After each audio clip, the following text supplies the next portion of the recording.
আসসালামু আলাইকুম। ম্যাগি তো আমরা অনেকেই পছন্দ করি, তাই না? যারা ম্যাগি পছন্দ করেন এইভাবে একবার ম্যাগি রান্না করে খেয়ে দেখতে পারেন, অনেক মজা হয়। কাঁচামরিচ, তেল আর লবণ দিয়ে পানিটা ফুটাই নিতে হবে ভালো করে।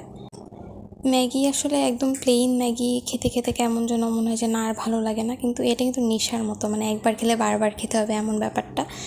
তো ওইখানে আমি এটা পানিটা গরম দিয়ে দিলাম, আর এখানে ম্যাগি নুডলসের মশলার সাথে আমি লেবু যোগ করছি।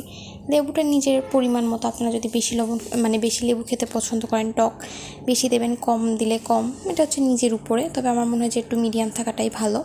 তো এটা দিয়ে আমি ভালোভাবে যে লবণের সাথে মানে ম্যাগি নুডলসের যে মশলা ওইটার সাথে লেবুটাকে মিক্সড করে নিলাম ভালো করে। এরপরে পানিটা গরম হয়ে গেছে, আমি নুডলসটা ওর মধ্যে দেবো ঢেলে। আমি 1 প্যাকেট নুডলস এখানে রান্না করছিলাম, যেহেতু আমি একা খাবো। আর এর সাথে যেটা করতে হবে, নুডলসটা খুব বেশি সিদ্ধ করা যাবে না, আবার খুব বেশি মানে ঝোল ঝোল সুপি টাইপের জিনিসটাও করা যাবে না। এর সাথে আমি 2টা ডিম পোচ করে নেব।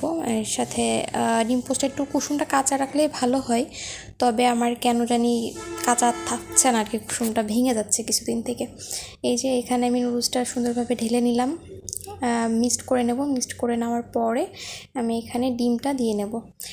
যারা কাঁচা মরিচের ফ্লেভার পছন্দ করেন তারা অবশ্যই একবার এটা ট্রাই করে দেখবেন, অনেক মজা হয়, আসলে অনেক মজা হয়। যারা ম্যাগি পছন্দ করে তাদের এটা ভালো লাগবে।